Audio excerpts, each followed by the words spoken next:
What's up, Brock? Hello. How are you, buddy? I'm good. How are you guys? Good. Now, where are you training currently? You're what, about 3 weeks away from UFC 81? Well, today it feels like I'm training in Iceland. Yeah. Are you in Minnesota? You in Minnesota?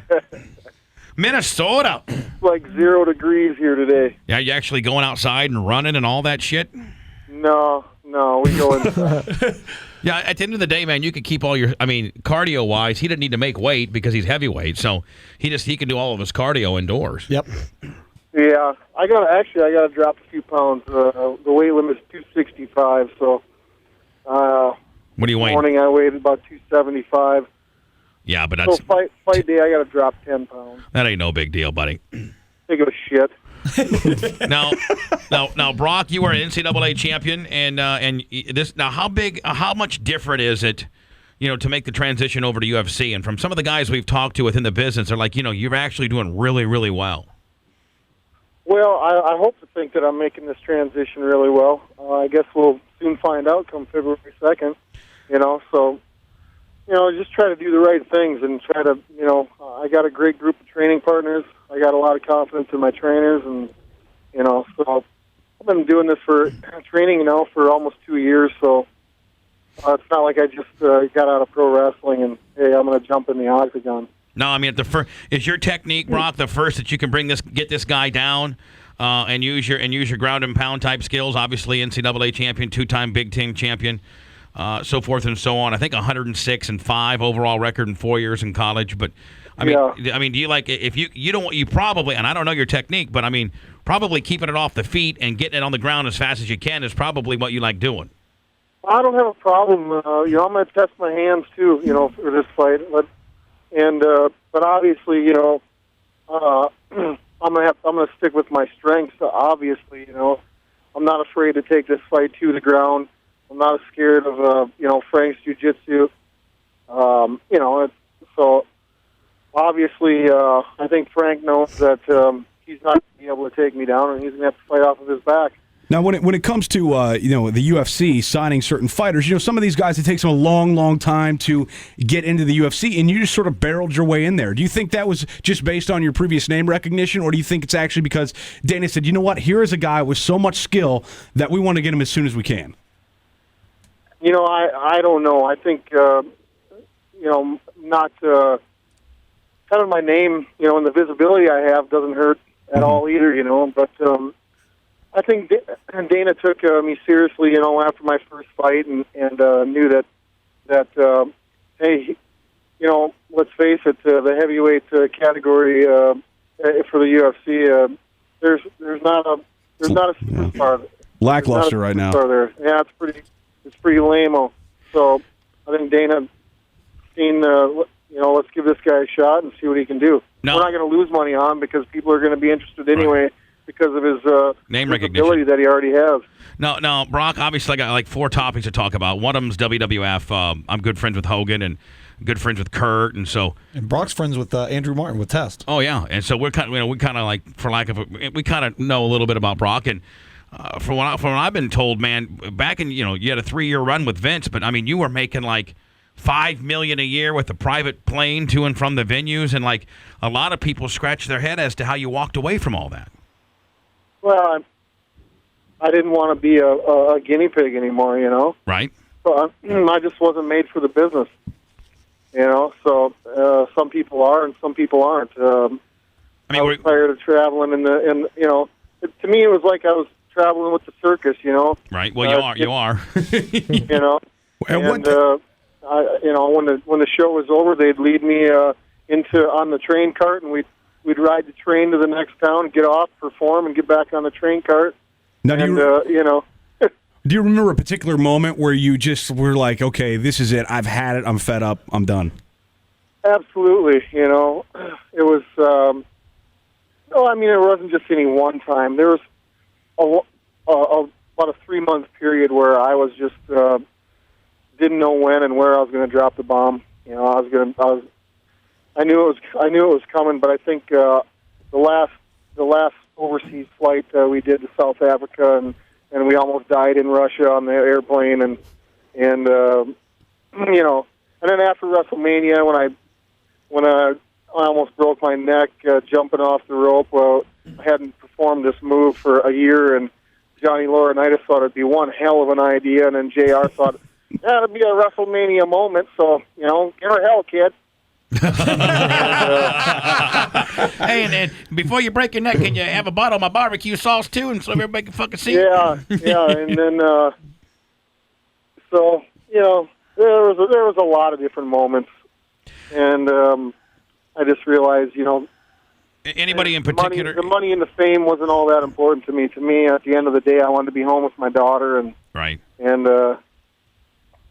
just I thought there has to be something else in this. And I mean, a lot of the guys. We've had a lot of former wrestlers on, and they particularly will call out somebody that didn't have they had a little bit of a conflict with. One of the ones that we hear the most of is Triple H, because he. I don't know, won't ever do a job, and he just such an asshole in the back. Any conflict with Hunter? No, I didn't. You know what? I got along. I tried to get along with everybody. I didn't have any chip on my shoulder or anything. Hell, if it wasn't Triple H screwing Stephanie, I'm sure there would have been somebody else in line. I mean, that's just the way it is. That's the quote of the day. That's the quote of the day from Brock Lesnar. If it ain't Triple H, it's going to be one of the other boys. It might as well be him. Absolutely. Now let me ask you a question, Brock. We have Kurt on all the time. Kurt's our boy, little shit talker, love him. He talked about one particular time where you and him were always kind of going back and forth about who's a better wrestler, NCAA folk style wrestler, and one particular time, you and him actually got in the ring. And the ring was, yeah. And so I wanted to get your side of the story. He said that you're huge, you're powerful, but he just kept taking you down and taking you down. Finally, you got pissed off. Curtis, you gotta love him. Yeah. Well, that's his side. What's your side? That's his side. Yeah, bro. that's his side of the story. And let's hear yours. That you know what, guys? That was like 10 years ago already. I could give two shits about it. I mean, it's like old news. Let's come up with something new. Yeah. Well, as far as the MMA goes, you said you're going to test your hands. I mean, how much work do you do on your hands? Yeah, and who's your striking coach? A lot. I mean, I wanted to be a well-rounded fighter, and I want to be. So I mean, I just can't rely on my wrestling background. Who's your striking or Muay Thai coach? Greg Nelson, out of Minnesota Martial Arts Academy. As far as leg kicks, are you big into leg kicks or not really? Yeah. You know what? We've been working on everything. Man, could you imagine one of those big fucking tree trunks coming at you? That's what I'm saying. No way. No way. Fucking take your head off, man. No Well, you know way. what? When you read about Brock, you got to give him a lot of credit. I mean, everything he's done, he's pretty much succeeded at. I mean, whether it's wrestling or WWE or even football. I mean, you made it to the Minnesota Vikings squad. They wanted you to play in NFL Europe, and you declined? Yeah, you know what? Been there, done that. I didn't. I don't like warm milk. I like to be home. Hey, now, Brock, how fast? A lot of big guys or fat guys like me watch football, and they just probably can't appreciate the athleticism and how quick it is. Once you got there, is it just unfathomable? Here you are, a 6'2", 250, 60-pound man, athlete by all accounts, NCAA champion. Well-conditioned athlete, and then you get to the NFL. Is it just is it unfathomable how quick the game is? Well, let me tell you this. Let's get this straight. I'm 6'3", and I came into the training camp 6'3", 305, running a 4.79 40. Oh, Wow. my God. Like a fucking right. like an animal, Oh, my That's God. with cleats on turf. right? And when I got to training camp, after a couple weeks there, I was like, what the hell am I doing here? I'm out of place. Because these guys, it's not that I didn't have the God-given talent. I just lacked the experience. And, that ball gets snapped, and there are things going on that I had no clue what was even happening. Now, Minnesota, I even think back when you were around, they've always had some huge, quick tackles over the years. And Was Corey Stringer there when you were there? yeah, I think Stringer was there. Was he? No, he wasn't. No. And I think you were. Now, were you going out for defensive end? I was a defensive tackle, and I was going up against guys like Big Brian McKinney and just. You know, Brian McKinney, the guy he just mentioned, Brian McKinney, all through high school and college, never gave up a sack, not even in practice. Now, Brock, you're a big man. Was Brian McKinney, was he manhandling you? Oh, well, absolutely. I wouldn't say manhandling me. In the one-on-one drills, was I able to get to the quarterback? No, not one time. Wow.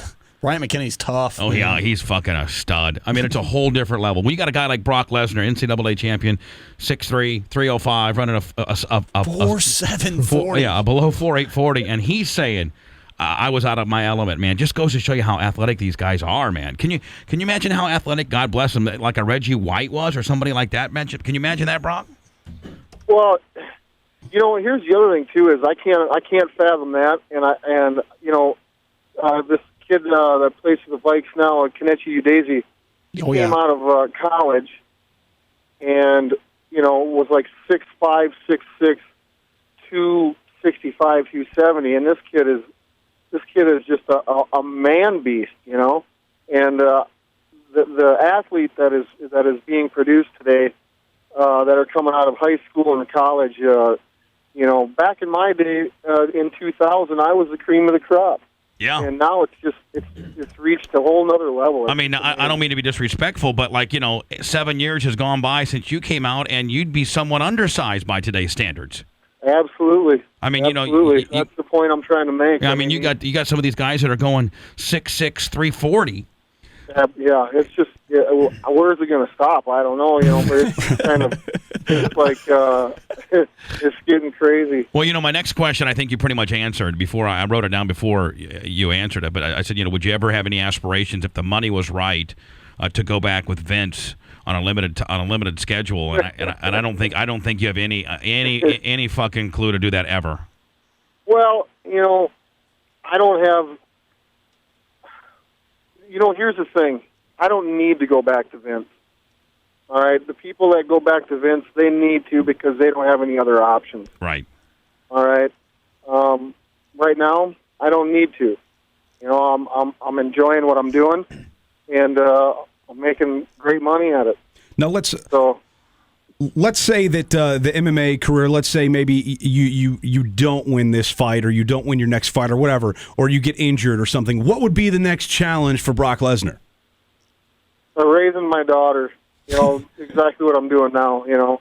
This is my last thing. This is, for me, this is... So you're not going to come back 3 years down the road and be like, I want to be a professional hocky player, and then all of a sudden hop on the ice. No, you don't want to put that fucking beast on skates. You don't want to put that man beast on skates. He'd knock the wall down. No, I'm 30 years old, and I've had a great life so far in athletics and the entertainment. And for me, this is my last hurrah. So money-wise, Brock, money-wise, you must have been smart with your money and obviously you made great money with Vince, and you must have been smart with your money because at 30, you're saying, if this doesn't work out, you're done. You don't really have to work. That's awesome. Yeah, you know what? Between me and my wife, we did well. So, I'm not fighting for free by all means, but I'm making a decent living doing this, and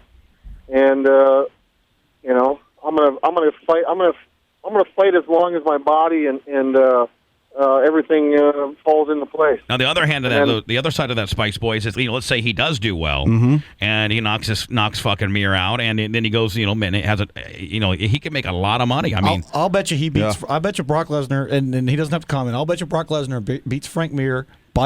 Stopped by the referee, strikes, ground and pound. He's on top of him, striking him in the first round. And then what's next for Brock after that? Then I think you got to give him the winner of Tim Sylvia Minotauro. Oh yeah, that would be a hell of a fight. I'd like to see him knock the fuck out of Sylvia. Is there a particular guy, Brock, that you want to fight, that you want to get your hands on somewhere down the road? I want to see him fight Sylvia. You know what? I don't care who it is. I'm coming for the belt, and I'm serious about it. And I don't. Like anything's possible in this fight game as long as I don't, like let's say for instance, Chuck Liddell, faces Rampage and takes that one punch. as long as I can avoid things like that happening, the sky's the limit. I do believe that for me. Now we also, like we said earlier, we talked to Kurt Angle a lot, and Kurt has always kind of danced around the idea of going into MMA and saying he's going to do it, he's not going to do it, and if he did it, he could go in there without any training and whoop ass. What do you think about that? I mean, that's a pretty bold statement, and you've been training now for a couple of years. What do you think about a guy like Kurt just going in there and saying, you know what, I could beat this guy? Curtis. Kurt is really good at running his mouth, and When you agree, Brock? I would love to see Kurt pursue it, but I think Kurt focus on his mental well-being at this time. I mean, I love Kurt to death, but Kurt's just the biological clock's been ticking for Kurt. Had MMA been this popular 10 years ago, and I think Kurt would have done very well, 10 years ago in MMA. But it's not. It wasn't that big of a thing back then. At least that this marketable and this pop culture. And had Kurt done it 10 years ago, Kurt probably could have been a force to be reckoned with. But I think Kurt needs to worry about doing the fake shit and keeping Karen happy at this juncture. Karen is looking pretty damn good on TV, wouldn't you say, Brock? I don't have any comments at all. You know what? I'll tell you this. What I'm impressed with Brock Lesnar and doing research on him, he's taking MMA seriously. And I got his pay-per-view for his first fight where he was supposed to fight Hong Man Choi, but they had to put a substitute in there. And I was very impressed with his skill and technique, the way he took him down, took the mount. Very, very impressive. It tells me that he's training pretty hard and taking it seriously. Absolutely. There's nothing I don't do that if I really want to do something that I don't take seriously. And this is, I'm having a blast at this, you guys. It's like I've got a second life. I thought pro wrestling was it for me when I first started, and then it just became very stale. But this is like I got a second chance at pursuing something that I really enjoy doing. Now, are you still married to Rena Mero? Yes. Okay, all right. I wanted to make sure that I've heard conflicting things, but so she obviously, like you said earlier, she did really, really well in wrestling as well. She made a ton of money. Does she have any aspirations to do anything else, or is she focusing on being a mother? No, you know what? We're trying to have kids, and right now she's comfortable. We're just comfortable being at home and enjoying life. And for me, I'm young enough yet to pursue these kinds of things like this, and so she's 100% supporting me, and she's been great. She takes care of me, and it's been wonderful. She's a remarkable woman. Anyway, Brock Lesnar, it's February 2nd at the Mandalay. Now, when will you actually make the trek out to Vegas and start training there, Brock? You know what? I'm actually just kind of winding down in my training right now. I've got like 5 workouts left. We've had a really good camp, a really good training cycle, and I'm feeling remarkably well, condition-wise, and everything is just falling into place. And we're looking for good things to happen February 2nd. UFC 81 Breaking Point, Brock Lesnar. You know him from WWF. You know him from NCAA champion back in 2000, University of Minnesota. He's 1-0 in UFC right now. He takes on Frank Mir. It's on pay-per-view, UFC 81. Brock, more importantly, thank you so much for taking time out to talk to us today. We're big fans. And after you kick this guy's ass, maybe we can do a post-winner kind of deal. Absolutely. Stay in touch, guys. I appreciate you spending the time with me today. Thanks Brock, a lot. Thank you, Brock. Have a good one. Tell Arena we said hi. Thanks a lot. Take care, buddy. Bye-bye.